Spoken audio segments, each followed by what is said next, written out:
Yeah, I purchased this one of these Holy Stone HS210s last week and had a malfunction.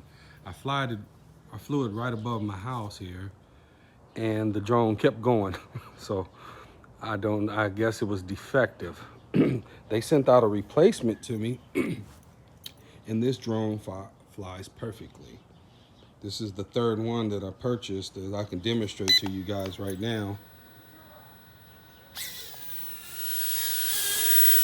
Here it is. It's kind of hard to control with one hand.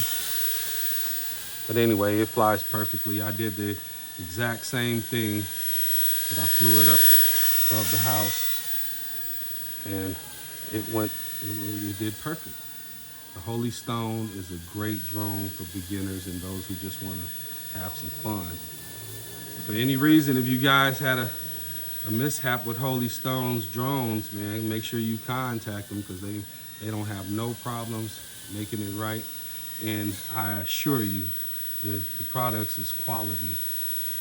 The products is quality.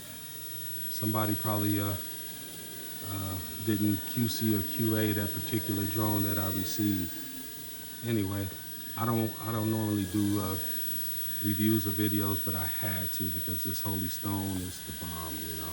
It's real fun. I fly a lot of drones, not necessarily toy drones, but I don't do reviews, but this is a great product. So I would advise all of you guys who want a good drone, a little toy drone for inside or in the backyard, to go ahead and purchase one of these Holy Stones. You won't be disappointed.